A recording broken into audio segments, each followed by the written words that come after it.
Ilay fanantenana lehibe. Ilay fanantenana lehibe. Fandalinana soratra masina mahakasika ny bokin'ny Apokalypsy. Arahinao eto amin'ny onjapeo ny feon'ny fanantenana miaraka amin'ny pasteur Akida Tantely. Ilay fanantenana hoaso anao. Ampifaliana no iarabanantsika rehetra manaraka ity famelabelaran-kevitra ratsoratra masina ity. Ilay fanantenana lehibe zay ny lohateny zay ho velabelarintsika mandritra n'izao konferansa izao, mandritra n'ity taonjato fa 120 ity, dia nanomboka liana ny amin'ny zavatra hitranga ny amin'ny ampitso ny olombelona, ireo mpandinika isan-karazany, na mpandinika ny baiboly io, na mpandinika ny siansa io, na mpandinika ny kintana, dia samy mikaroka ny amin'ny hoe inona tokoa moa ny finosiny rampitso, inona no zavatra hitranga eto amin'ity planeta tany ity. Ireo mpitondra fivavahana isan'isany dia samy manana ny lazainy mikasika ny zavatra hitranga eo amin'ny tantarany tany, na dia ny silamo azy dia mieritreritra fa isy zavatra lehibe hitranga eo amin'ny tantarany tany ity, ary io no fiafarany izao tantara izao. Lazain'izy ireo ny amin'ny hoe ady fanaovan'i Kristy sy Satana, iarana amina imam manankiray izay iaraka amin'ny Jesosy iady amin'ny Satana. Io izy ireo no fiafarany zany tantarany tany zany. Ireo jiosy azy izay tsy nino ny baiboly, tsy nino ny filazantsara, dia efa manomboka mampianatra ihany koa ankehitriny, manambara ny amin'ny fahitany ny hoavy. Milaza izy ireo fa Jesosy Kristy dia hoavy eto amin'ity planeta tany ity mba amarana ny tantara izay efa mampiorokoditra an'izao tontolo izao, ka hitondra fandresena lehibe ho an'ireo jiosy izay tsy nino ny filazantsara taloha ireo. Inona tokoa moa ny zavatra hitranga rapitso? Miampitombo ny fahalianan'ny olona ny amin'ny hoavy, miamikaroka izay zavatra hitranga ny olona. Inona no avoaka ny ampitso? Ireo pahita, ireo mpandinika ny kintana dia samy laza ny toe-javatra eritreretin'izy ireo, finosy ny maraina vaovao eto amin'ity tany ity. Mampalahelo dia saika toe-javatra mampiorokoditra, saika toe-javatra mampatahotra no ambaran'izy ireo fa hitranga eto amin'ity planeta tany ity ny amin'ny hoavy. Ny soratra masina kosa dia manohitra izany fanambarana matroka ny hoavy izany.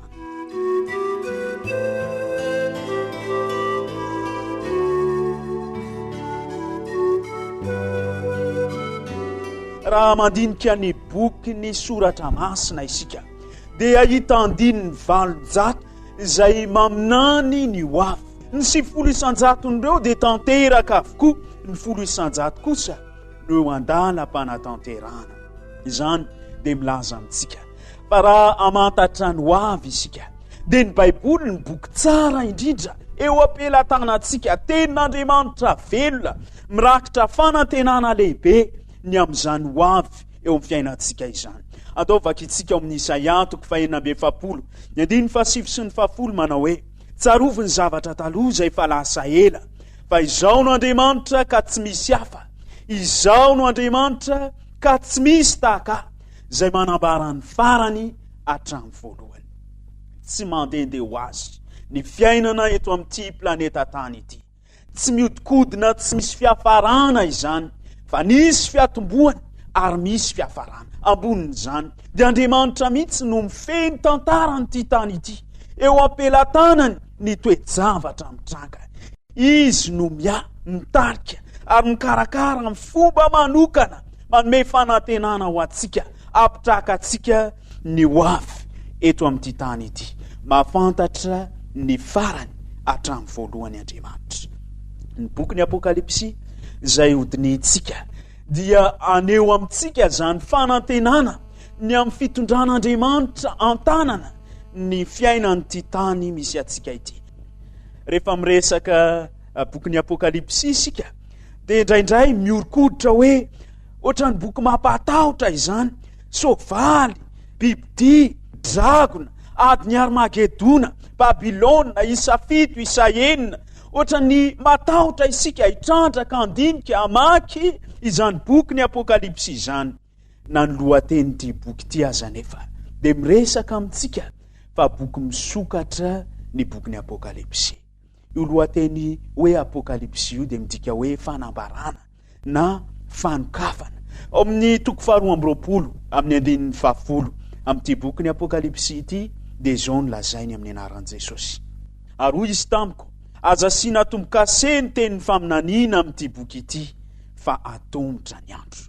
Misokatra ny boky ny Apokalypsy, mivelatra eo anoloantsika izany ary mitory fanantenana lehibe ny amin'ny fitarihan'Andriamanitra ny fiainantsika eo ambany fiahiny, eo ambany fitantanana, eo ambany fiarovany amin'ny fomba manokana izao tontolo izao. Andriamanitra no mife ny ankehitriny, mife ny ampitso, mife ny hoavy ary tsy misy atahorantsika izany. Izy ilay namorona ity zao tontolo zao ity no miteny eo amin'ny Apokalypsy toko 1:1. Ao amin'ny Apokalypsy toko 1:1 teny manao hoe ny fanambaran'i Jesosy Kristy zay nomen'Andriamanitra azy mba asehony amin'ny mpanompony zay zavatra tsy maintsy tonga faingana ary naniraka ny anjeliny izy anambara amin'ny jaona mpanompony. Hitatsika amin'izany andininy zany fa tsy ny fironina araky ny fisainan'ny olona ny boky ny Apokalypsy, tsy ireo mpanoratra mba te anoratra ny zavatra araky ny eritreretany no nanoratra izany boky izany, fa ny volavolaina tao an-tsain'Andriamanitra nomena an Jesosy Kristy. Jesosy Kristy indray nanolotra izany boky izany ny anjeliny. Io anjely io de nirahana akeo mijaona mba ilazany jaona amintsika ny votoatiny zany fanambarana avy amin'Andriamanitra izany. Jaona, ilay apôstôly efa teo amin'ny fanterana no nanoratra n'ity boky ity. Iza moa Jaona? Jaona lay nahitan'i Jesosy Kristy nanao fahagagana. Jaona lay nahitan'i Jesosy nampahiratra ny jamba. Jaona lay nahitan'i Jesosy niaraka tamin'i Jesosy nivavaka tao Getsemane. Izy lay mpianatra nanatrika nahafatesan'i Jesosy teo amin'ny hazo fijaliana. Jaona nahitan'i Jesosy nitsangana tamin'ny maty. Nahitan'i Jesosy nakarina ho any an-danitra. Io Jaona io no nomena ny fanambarany Apokalypsy. Izy no napita amintsika izany fanambarana amin'ny fony fanantenana izany. Ary zao no ambarany amin'ny 7 amin'io toko 1 io manao hoe sambatra izay mamaky sy miaino ny teny ty faminaniana ity ka mitandrina izay voasoratra ato anatiny fa atombotra ny andro. Ireo mamaky, ireo miaino, ireo mitandrina ny boky ny Apokalypsy de mahazo fahasambarana manokana mihitsy avy amin'Andriamanitra. Tsy diso anjara ianao, toloran'Andriamanitra fahasambarana manokana ianao, anova ny fiainanao, anova ny fomba fisainanao, anova ny manao anao manontolo mihitsy ny fandinianao izany boky ny Apokalypsy izany. Boky izay maneho an Jesosy Kristy ilay alfa sy omega, ilay fiandohana sy fiafarana, ilay fahazavana zao tontolo zao. Jesosy Kristy ilay zanak'ondry voavono araky ny ambaran'ity boky ny Apokalypsy ity azy. Jesosy Kristy ilay mpitsara marina. Jesosy Kristy ilay mpanjaka mahery, ilay mpandresy lehibe ho avy tsy ho ela. Io Jesosy Kristy izay ambarany boky ny Apokalypsy io. Io ny Jesosy izay te hanova ny fiainanao, anome fanantenana ho anao, fa manana ho avy mamirapiratra ianao raha miaino, mitandrina ary mamaky izany boky ny Apokalypsy izany. Apokalypsy toko 1:4 manao hoe ho aminareo anie ny fahasoavana sy ny fiadanana avy amin'ilay ankehitriny sy taloha ary no avy. Jesosy ilay ankehitriny, izy ilay taloha namorona any Adama sy Eva tao amin'ny sahedena. Jesosy Kristy ilay nahary an'ity zao tontolo zao ity. Jesosy Kristy no ilay tonga olombelona mitafy nofo sy rà, namonjy atsika mampy teo amin'ny hazo fijaliana. Jesosy Kristy no ilay nitsangana tamin'ny maty, nakarina ho any an-danitra. Jesosy Kristy ilay manome ny fanantenana lehibe ho atsika. Ireo olona kalaza teo amin'ny tantara de nandalo avokoa maty any am-pasana. Fa Jesosy Kristy kosa tsy miova. Izy ilay eo andala mpiverenana ho avy tsy ho ela Zao no ambarany teniny eo amin'ny Apokalypsy 1:4 manao hoe: indro izy avy amin'ny raona, ary ny maso rehetra ahita azy. Jesosy nilay ho avy tsy ho ela ijony. Maneho amintsika izany fa tsy planeta kambotiny misy itsika. Tsy irery isika eto amin'ity tany ity. Tsy ny foronina hiantrika samy rery ny olam-piainana isika, ny foronina hiantrika samy rery ny fahoriana, fa manana mpikarakara. Tsy ny sary no anjaka mandrakariva eo amin'ny tantaran'ity tany ity. Manana Andriamanitra isika, izay ho avy tsy ho ela. Izy ilay ankehitriny, taloha ary no avy, mitantana amin'ny tanany mahery ny fiainantsika eto amin'ity planeta tany ity. Manome hery, manome toky, manome fanantenana hiatrehantsika ny ampitso ny boky ny Apokalypsy.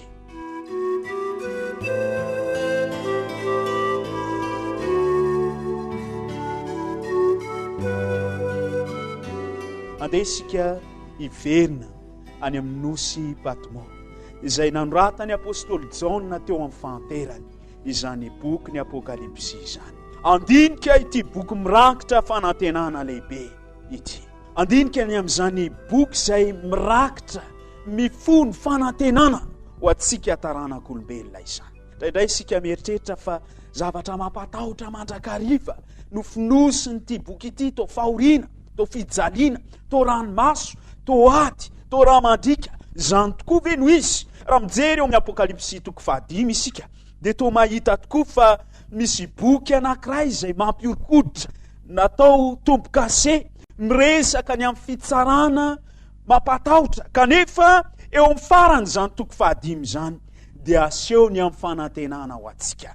Hita sahady eo amin'ny 7:12, ilay mipetraka eo ambony seza fiandrianana, ilay zanak'ondry izay tolorana fisaorana, tolorana voninahitra, ary ireo manome voninahitra ireo dia ireo olona izay niaino, mamaky ary mitandrina ny boky ny Apokalypsy.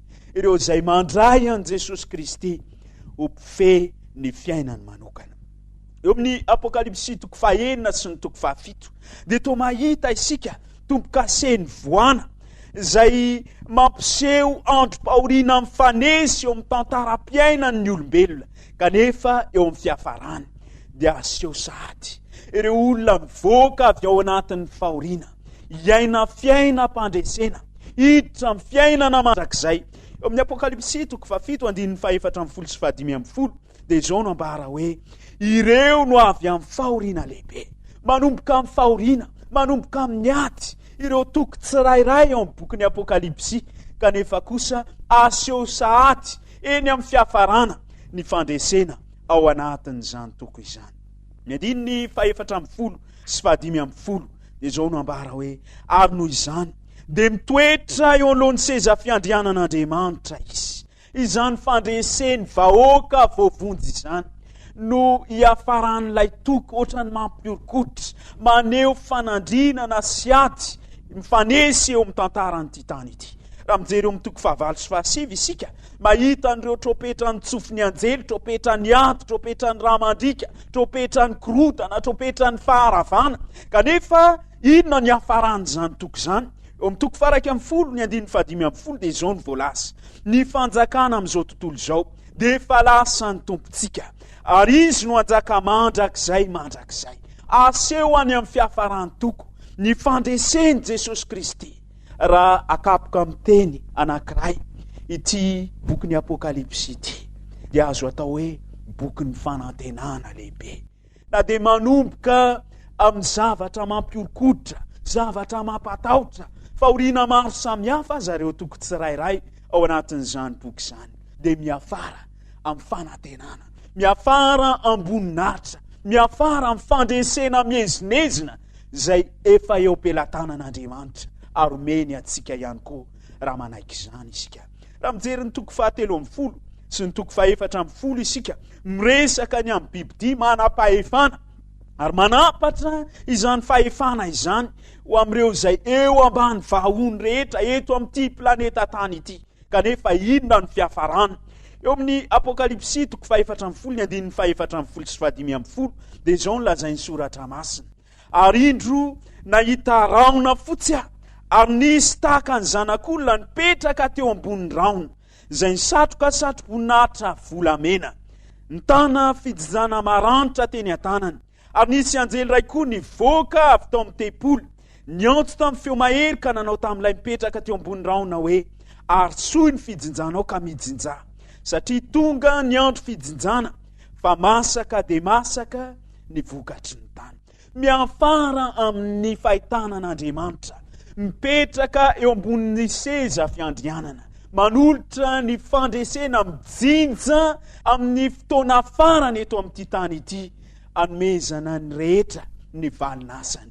Ireo nanao ny tsy marina dia ho any amin'ny tsy fahamarinana, ho any amin'ny elo.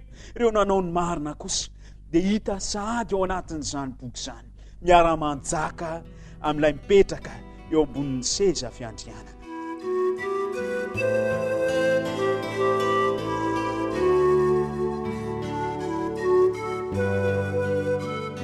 Amin'ny Apokalypsy 9:20 dia miresaka ny amin'ireo loza 7 ny Baiboly, ny amin'ny vai ratsy, ny amin'ny ranomasina miovara, ny ony sy ny loharano miovara, ny masoandro lasa mandoro, ny aizina mikitroka, ny ady ny Armagedona. Kanefa inona ny hafaran'izany loza 7 izany?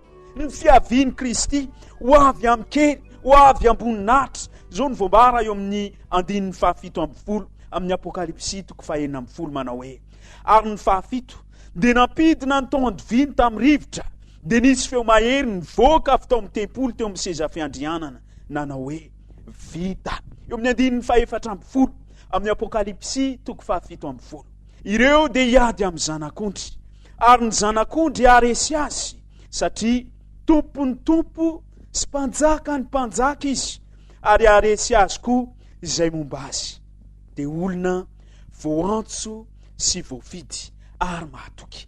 Na dia resaka loza azy no hitantsika eo amin'ny 9:40 sy 7:70 io, dia hita eny amin'ny fiafarany kosa ny fanantenana, ny amin'ny fandresen'Andriamanitra sy ny fandreseny izay miarady aminy, omeny izay miaraka aminy.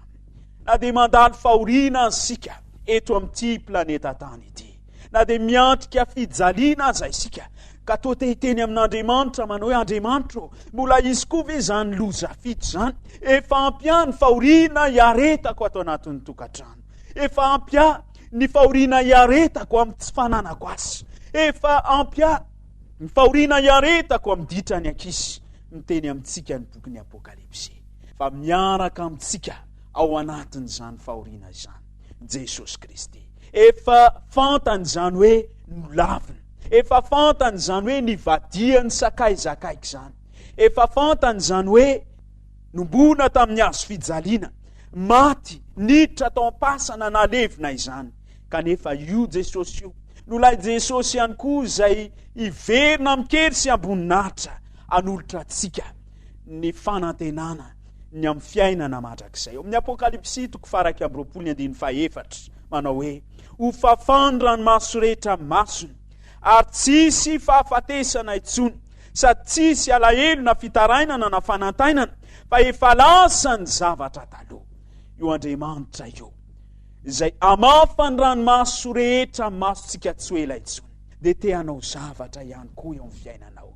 Ilay ahary zava-baovao eo amin'ny tantarany'ity tany ity, araka ny voasoratra eo amin'ny Apokalypsy 9:24 manao hoe, indro avaoziko ny zavatra rehetra. Te hanavao ny manodidina anao rehetra, ny tokantranonao, ny asanao, ny fitondrantenanao, ny fisainanao. Tian'Andriamanitra ho avaozina izany rehetrarehetra izany. Irian'Andriamanitra ny anome atsika antom-piainana marina indray, fahatsapana herim-panahy vaovao, fahatsapana famelan-keloka feno, fahatsapana fiadanam-potanteraka. Irian'Andriamanitra ny anolotra atsika ny tena fifaliana marina indray, anavao, amerina amin'ny laony indray, ananatsika fanantenana eto amin'ity planeta feno fahoriana ity. Tamin'ny ady lehibe faharoa dia nanapatra ny hery nga Hitler, nandaroka bomba isan'andro ny tanàna ny Angletera. Nisy mpianakavy anankiray izay niteraka telo anadà, lahy anankiroa ary vavy tokana. ny aina tamin'izany ady lehibe faharoa izany. Rehefa nenjera ny bomba dia nahazo ny latrano reto fianakaviana ireto izany zera-bomba izany. Indrisy maty tamin'izany ny renim-pianakaviana sy ny zanany mirahalahy. Ilay ray mpianakaviana sy ny zanany vavy tokana isisany tavela. Ary voatery niala ny tokantrano namonjy toeram-pialofana izy ireo. Tamin'izay fotoana izay, raha nanony daroka bomba fanao isan-kariva ny tafika Hitlera, dia niorkoditra ity tovavy kely ity. Tsy nety nahita tory ao anatin'io toeram-pialofana io, ao anatin'izany aizina izany. Dia niteny tamin'ny rainy izy manao hoe dado, tsy mety mahita tory mihitsy aho. Teny tamin'ny rainy manao hoe anako, efa ato anatin'ny toeram-pialofana isika, tsy misy atahorana intsony, tsy mbola nahita tory anefa ity tovavy kely ity. Teny tamin'ny rainy izy manao hoe dado, matahotra dado, mitodika aty amiko ve nitareny dada? Tao anatin'ny aizina dia olay rainy hoe anaka, mitodika any aminao nitareko sady nandray ny tanany. Mety mianjera eo aminao ny karazana bomba samihafa, mianjera eo amin'ny fiainanao ny fahoriana, mianjera eo amin'ny fiainanao ny fijaliana, fentahotra ny fonao, tsy mety mahazo antoka ny ampitso ianao tatitio. Fa misy ray be fitiavana ao an-danitra ao, mijery ianao manokana, manolotra ny tanany ho anao ary miteny aminao manao hoe oka ahazo antoka ny fonao. Fa eo ambany fitantanan'Andriamanitra ny fiainantsika, atolory azy ny fiainanao. Manasa antsika Andriamanitra hanolotra ny fiainantsika ho azy, mijery ny momba antsika mitsipiriana izy, ary te anavao ny fiainantsika, te anovany izany mba nanantsika fanantenana ny